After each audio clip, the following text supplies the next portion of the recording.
Hi, I'm Anne Regimbal, and I'm the author of Mary Magdalene Stations of the Cross. I'd like to thank you so much for joining me today for the virtual book launch of Mary Magdalene Stations of the Cross live from New York City on April the 3rd of 2020. Let me start by telling you just a little bit about this book. It's a book about a determined woman who witnessed something horrific, the crucifixion of Christ. As you can see, Mary Magdalene is a symbol of hope, of someone who saw something awful and, in the end, saw a miracle. No wonder she was chosen as one of 4 saints to be depicted at the 9/11 memorial at St. Peter's Church on Wall Street, because she navigates this entire difficult experience with strength, with courage, loyalty, and perseverance. In many ways, Mary Magdalene's experience offers us hope. She's the ultimate symbol of hope, even in the darkest of times. And this, unfortunately, is one of those dark times. Wherever you're joining from, I hope that you're safe and well, and that your family is too. Thank you for making the time today to let a little bit of the spirit of Mary Magdalene into your life. Now, when I was a kid, the Stations of the Cross was never really that compelling to me. It really wasn't as an adult either, if I'm honest. I just wanted to say the right prayer in front of the right picture, and if I'm honest, that was kind of about it. Although, when I was a kid praying the Stations of the Cross, I always had one question. I would look up at these depictions of these horrific events. Most of them were kind of wooden or paintings or what have you, and I would always sort of think the same thing. Where was Mary Magdalene in all of this? Where was she standing? What was she thinking? Because one thing we know for sure is that Mary Magdalene was there. Every one of the 4 gospel writers places Mary Magdalene at both the crucifixion and the resurrection. And we get a pretty good idea about Mary Magdalene's personality through all of these accounts. Mary Magdalene was very determined, and she stuck it out. She was still there after the body was buried in the tomb, and she came back 2 days later. Is she somebody who just showed up when Jesus was on the cross at Calvary? No way. She started her day at the Praetorium, right when Pontius Pilate was presenting Jesus to the crowd, and they were all saying, "Give us Barabbas." If that's the case, and I actually believe it was, then she undoubtedly followed Jesus all the way through the Stations of the Cross. And that's essentially what the book is about. Now, to me, Mary Magdalene was the most awesome woman in the Bible. For one thing, she was independent. She wasn't defined by a man. She wasn't the wife of Herod's steward Chusa or the mother of Zebedee's sons. She was her own person. And she was defined by a place, Mary of Magdala, sort of like Jesus of Nazareth. That in itself was interesting. She was gutsy. She stuck it out, and she went through the whole experience of the crucifixion. And other than herself and John, all of the other disciples, they were gone, but she stuck it out. She was determined. One of my very favorite lines in the Bible is she's there the morning of the resurrection. The gardener comes along, but it's really Jesus. She thinks it's the gardener.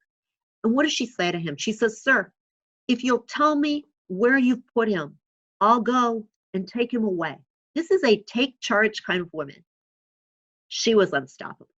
And in many ways, I admired her so much, and so many women of today do as well. I wanted to be just like her, and I think I still do. Although, maybe not the prostitute part. So let's talk about that. Contrary to what I was told, I never actually believed that Mary Magdalene was a prostitute. And in fact, there is nothing at all about that in the Bible. And yet, when you see the depictions of Mary Magdalene in Western art, she's always got this long flowing hair, the alabaster jar, and she's very often in this kind of state of undress. Now, where did that come from if it's not actually in the Bible? Well, it came from a homily that was delivered by Pope Gregory the Great in the 6th century. And he sort of conflates a bunch of different women in the Bible. So there's the sinful woman who shows up at a dinner where Jesus is at the house of a guy named Simon. She comes in and she repents her sins by crying all over Jesus' feet and washing them with her hair. Then later in the Bible, actually, John has a different version of this anointing and rubbing with the hair story. That takes place in Bethany, and it's clearly Mary, the sister of Martha and Lazarus, who's participating in that. At no point does it say anything about Mary Magdalene. However, Mary Magdalene is described in the Bible as a woman that Jesus released from 7 devils. So when Pope Gregory gives his homily in 591, he says, "She whom Luke calls the sinful woman at Simon's dinner party, and she whom John calls Mary, the sister of Martha and Lazarus, we believe to be the Mary from whom the 7 demons were ejected according to Mark," that being Mary Magdalene. And what did these 7 devils signify, if not all the vices? Now, this sermon took place long before the printing press, so no one went home and actually read any of those passages to check out the Pope's theory. But you certainly can today, and I've listed them right there. Some people still agree with Pope Gregory. Most don't, including the Catholic Church. In 1969, they actually rescinded this view. How they did it was very subtly. They gave Mary of Magdalene a separate feast day from Mary of Bethany, who clearly was involved in the anointing story with the hair. That meant they were 2 different women. But this was done so quietly that even the Metropolitan Museum of Art today refers to Mary Magdalene as a great sinner and probably a courtesan in their little descriptor beside George de la Tour's famous painting, The Penitent Magdalene. And speaking of the Mad, did you know that Mary Magdalene's tooth is actually supposed to be at the Metropolitan Museum of Art on 5th Avenue? I've seen it, or what it's supposed to be. It's right here. This is a reliquary that was donated to the Metropolitan Museum of Art in 1917 by J.P. Morgan's son. It dates to about the early Renaissance period, 14th to 15th century, and right here, you can see a little tooth. It would be very interesting to open that up and have a DNA sample done on that tooth to see where it's from, but I doubt that's going to happen anytime soon. The thing about Mary Magdalene is that we actually know very little about her. She's virtually a blank slate. And for centuries, people have layered their own pet theories onto that slate to create different imaginings of what she was. Pope Gregory, he determined that she was a penitent prostitute, and he, I'm sure, believed that that was the case. There is a more recent theory that Mary Magdalene was actually the wife or the lover of Jesus. Maybe you've heard of that one.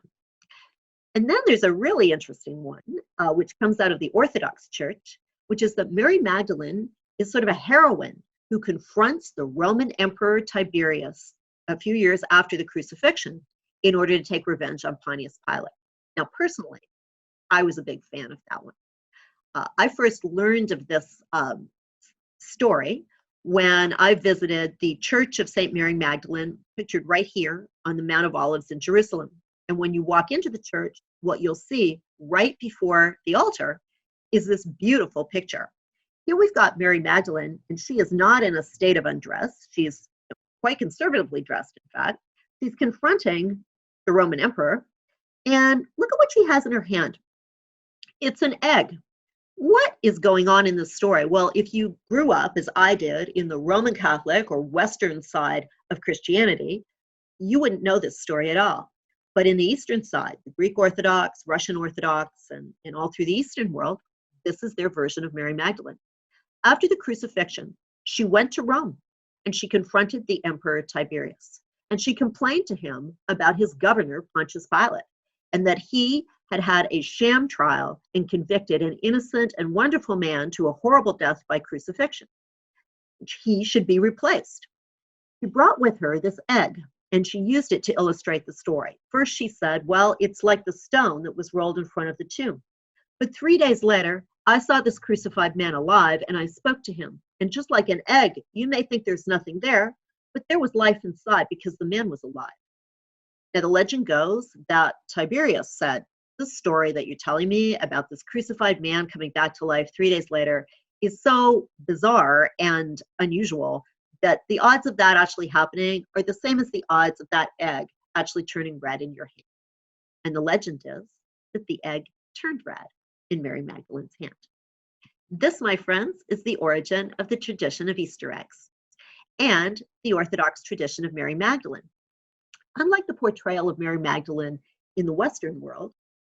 Her hair isn't particularly long, she's conservatively dressed, and she has in her hand a red egg. This is the origin of the beautiful Pysanka Easter eggs of the Ukraine and the gorgeous Fabergé eggs in Russia. There's only one little problem with this delightful story. It's probably not true.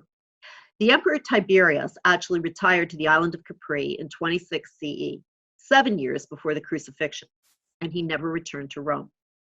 And Tiberius had some things going on at this island that's kind of more reminiscent of another island that's been recently in the news. Even if Mary Magdalene had been a prostitute, I don't think she would have been allowed in. But it's a great story, and it is the Easter egg story. When it comes to Mary Magdalene, we will never know for sure what she was, probably even with recent archaeology. You can create your own theory. It's probably no better or worse than any of the others. But what's indisputable is who she was, not what she was. And who she was is a woman that was strong, courageous, determined, independent, persistent, fiercely loyal, and virtually unstoppable. Now, my mom is the person that actually instilled my interest in archaeology. Her personal interest was Egyptology.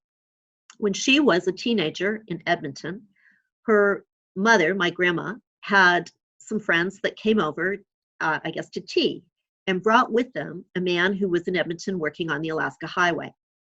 But in his earlier life, he'd had another interesting job. He was on the dig with Howard Carter when they'd found Tutankhamun in Egypt. And he regaled my teenage mom with amazing stories of the mummy's tomb and the discovery of it with Howard Carter and the team over in Egypt. And my mom had a lifelong interest in Egyptology. My own interest became biblical archaeology. And that was primarily due to the fact that I've had a wonderful client in Israel since 2007 and have got to spend a lot of time over there. In fact, one of my favorite memories was that at the age of 80, 12 years ago, my mom and my dad accompanied me to Jerusalem. And at that time, we went to Qumran, which is pictured right here. It's where they found the Dead Sea Scrolls. And I had the pleasure of letting my mom see Qumran with an archaeologist. And it was the first time in her life that she actually got to see a major dig. So that was really interesting. I'd like to tell you a little bit about Magdala because that's my pet archaeology project over in Israel and has been for several years. Magdala is located up here on the Sea of Galilee. And as you can see, it's a fair distance from Jerusalem. Okay, and Bethany, just for the record, this whole Mary Magdalene, Mary Bethany thing, Bethany is kind of a suburb of Jerusalem. It's on the other side of the Mount of Olives. And so it's right in that area. So these cities were very far apart. I would spend most of my time, obviously, doing business in Tel Aviv, but I would make time to go to Jerusalem, go to Magdala, Caesarea, Akko, and other places, Masada, when I was there, and it was fabulous. Now, I remember going with my parents, I think it was in 2008, up to the Sea of Galilee, and I was so excited when we saw a little sign that said Migdal, and I said, "Oh, that Mary Magdalene? Is that where she's from? Here's Magdala right here on the Sea of Galilee." We were going up to Capernaum, and of course, Capernaum is where Jesus had his headquarters, and it's only about 6 miles between Capernaum and Magdala. Okay, it's about a 2-hour walk. Anyway, we're on this trip. I see the sign that says Migdal, and I say to the driver, "Hey, Mary Magdalene, she's my favorite person in the Bible. Can we stop here?" And in 2008, he said to me, "There's really nothing here. There's just a Shell station." And that's what there was, a gas station. That was about it. Well, that all changed in 2009. In 2009, there was a Catholic priest named Father Juan Solano, and he had put together a package of land on the shore of the Sea of Galilee right around Magdala. He wanted to build a guest center and a beautiful church, basically a spiritual retreat. It was going to focus on women, and it was going to be for pilgrims and people from all over the world that wanted to spend time up at the Sea of Galilee. He put together about 20 acres of land, and he was about to start the work. But of course, in Israel, they have a law, which is that you can't start a major development in a historical area without the IAA, the Israeli Antiquities Authority, coming and doing a salvage dig to make sure you're not going to build over something of historical importance. So the IAA came in, they started digging on Father Solano's property. For the first couple of weeks, they didn't find much. And then they found this. This is a first century synagogue. It's, I believe, the only one, or certainly one of the only ones, ever found in the Galilee region. And as you can see, it's absolutely beautiful. It had gorgeous mosaics. This right here is called the Magdala stone. I could talk about that for a long time, which we won't today. It was on the cover of Smithsonian Magazine. It's actually considered the most important find in biblical archaeology since the Dead Sea Scrolls.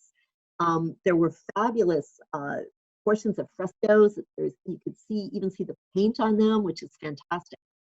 And part of the proceeds of the sales of this book are going to go towards continuing to support the work at Magdala, the ongoing archaeology, and the Magdala Center. And this is one of the most interesting things that came to light in the archaeology of Magdala. This is, I'm probably going to butcher the name, it's a Jewish ritual bath called a mikvoat. And observant Jews would purify themselves by bathing at certain times in a mikvoat. And women in particular would bathe once a month if they were of childbearing age. And probably if you were Mary Magdalene and you had these demons expelled, you probably went to a mikvah to purify yourself after that experience. And that's what makes this one interesting, because I actually think there's a pretty good chance that Mary Magdalene herself actually bathed. The Magdala Center was finally opened, and they kept the archaeology, which is fantastic. So it's made it a far more interesting project than I think Father Solano actually envisioned. I had the privilege of visiting there in December and January of this year. You can see how gorgeous it is. It looks out onto the Sea of Galilee. And this, just to the side of this is the bar, and it's the most interesting bar almost in the world, because you can sit, have a beautiful glass of wine from the Golan Heights, and look right at the archaeological dig. I mean, even in Petra, you can't do that. It's absolutely fantastic. This is an amazing church they built. It's called Duke in Altum. When they say Mass, it's like from a ship on the Sea of Galilee, and there's an infinity pool behind it that goes straight out to the Sea of Galilee, so that's really pretty. But my very favorite part is this. This is the women's atrium at Magdala, and each one of these columns is dedicated to a woman in the New Testament.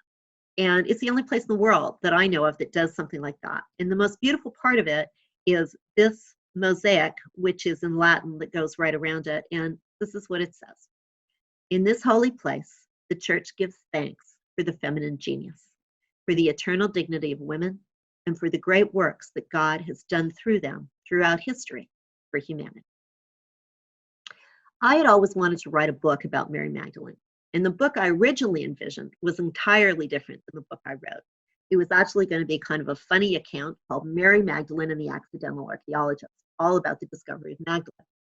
But during my trip to Israel in January, I realized this wasn't the right book for me.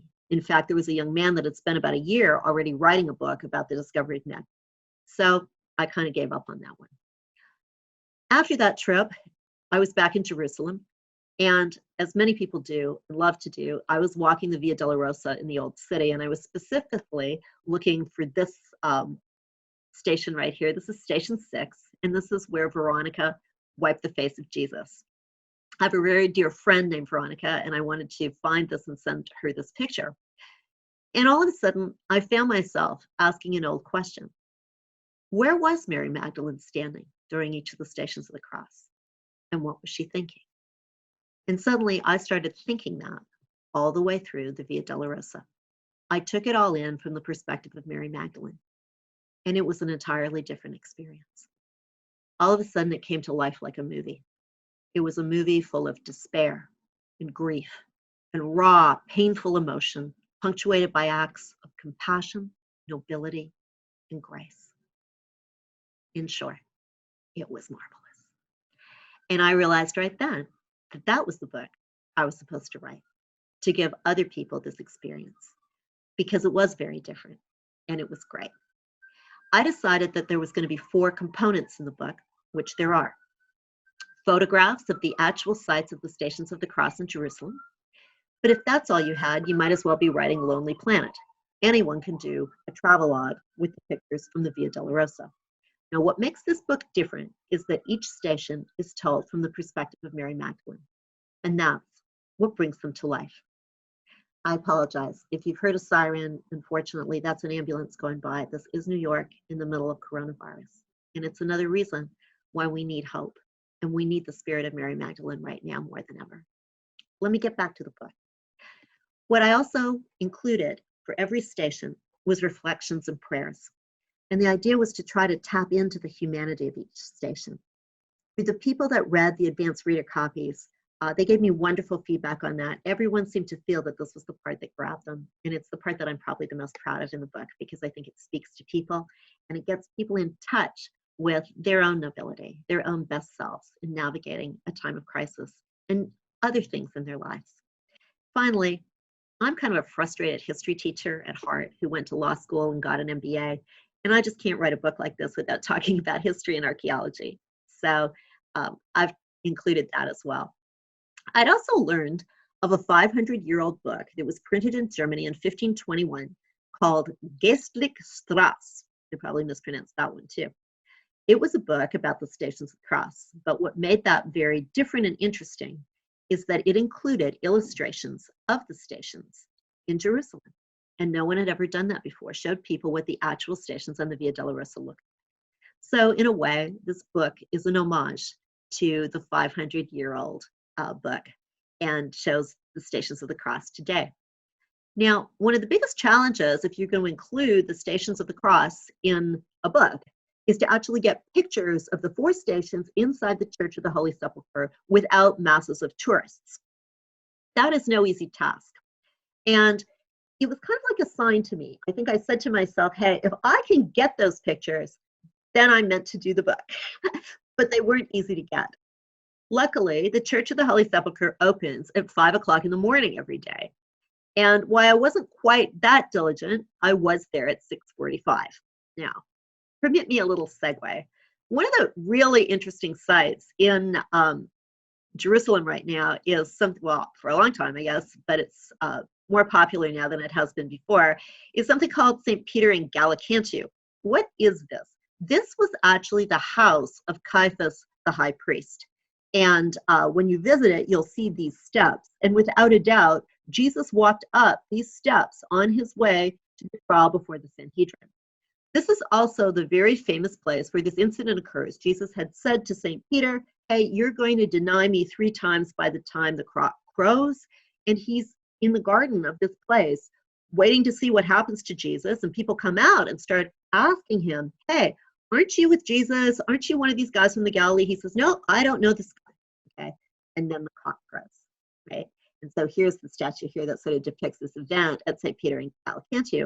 Now, what I found on my way to the Church of the Holy Sepulchre that morning, and I guess I would probably do this. I mean, there's a monastery and other sort of people in religious orders that live in this area. And I'd probably do the same thing. I'd buy a rooster. And indeed they have. And when you're walking around this area early in the morning, all you hear are roosters crowing. And there's more than one. There's a whole bunch of them. And it's very noisy. And so the first thing I thought was immediately, of course, you think of the story, and that's the point, and it's actually quite beautiful. But the second and immediate thought is, whatever you do, if you're ever thinking of buying a condo in Jerusalem, do not buy in this area, because every morning the cocks are crowing very early. Back to the Church of the Holy Sepulchre. As I've said, these are 3 of the toughest shots to get without any tourists in them. This is where the cross was. This is Calvary. This is the anointing stone. And this is the tomb. And look, not a tourist in sight. If I may, for a minute, I'll explain them to you. When you visit the Church of the Holy Sepulchre, you typically bend your knee and reach out your hand right here under the altar, and you'll feel a hole. And legend has it that that is where the cross was. On either side here, you can see some stone. This is actually Calvary, and it's the only part that kind of looks like what it might have looked at the time. Over on the side here, there's actually a kind of a crack. And this is consistent with the Bible saying that at the time Jesus died on the cross, the earth split. So this is sort of interesting here. This is what's called the anointing stone, okay? This kind of orange-colored marble was actually placed there in 1810, but it covers a stone that was obviously there back to the 1st century. And after Joseph of Arimathea took Jesus down from the cross, he would have put him there. And, you know, the very famous statue by Michelangelo of the Pieta, where Mary's cradling the body of Jesus, that would have probably taken place right about here. The Shroud of Turin, if you believe in that, I do, would have been put on Jesus, and he would have been prepared for burial right here. This is the tomb. Now, it sure doesn't look like anything you would probably imagine the tomb of Jesus to look like. The tomb itself is inside here in the Church of the Holy Sepulchre. It's actually a little house called the Edicule, and it's very, very ornately decorated. But this, in fact, is the tomb of Jesus. And so getting these 3 shots without any tourists was really wonderful. And I decided I was going to celebrate this. I was going to go to one of my favorite places in the Old City, which is the Austrian Guest House Café. They make literally the best apple strudel in the world for my money. And one thing, though, that I had noticed on my way over there, because it's in sort of the eastern part and the Arab part of the Old City, is that all of a sudden there seemed to be a lot more soldiers with machine guns in the streets of the Old City than I'd seen before. And the date of this trip was actually the 29th of January. 2 days prior to that, Benjamin Netanyahu and a delegation from Israel had come to Washington and presented a peace plan for Israel to President Trump and others in the State Department.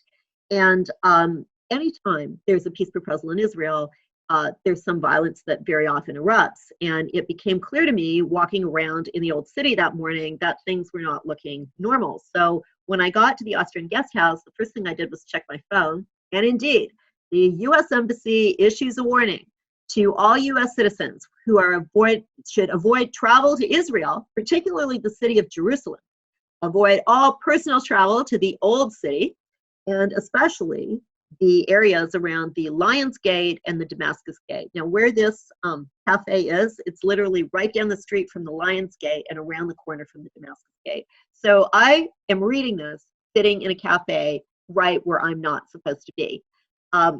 It took me about 10 minutes to plan how to get out of there and how to get out on the west side through the Jaffa Gate. And luckily, I made it out in about 10 minutes, which is probably the fastest I've run in many years.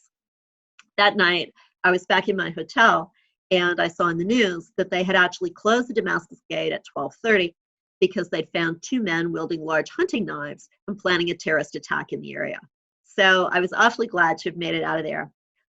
But while I was sitting there watching the news, drinking another lovely glass of wine from the Golan Heights, I thought, gee, I lost a whole afternoon in Jerusalem, and I'm flying back to New York the next morning. And you know how sometimes you feel intuition. It's not really a voice, it's just a feeling. And what came to me said, don't worry, you got what you needed. Now go home and write the book. And that's what I did. It's my pleasure and my privilege today to launch Mary Magdalene's Stations of the Cross. I've wanted to write a Mary Magdalene book probably for decades, and today I finally have. I'd like to thank you for indulging me with my little backstory.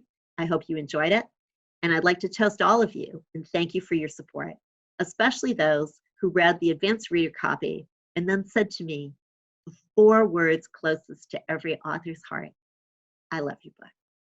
Thank you. I'm glad you did, and I hope that other people do too. Just a short commercial for the book before we stop. Mary Magdalene Stations of the Cross is now available on Amazon, Apple iBooks, and all major book platforms. There's a Kindle version, a paperback version, and a hardcover. I'm doing a series of webinars on other related topics, and you can always email me at ann@regimbal.com or visit my website, annregimbal.com. Thank you so much for joining me today for the virtual launch of Mary Magdalene Stations of the Cross.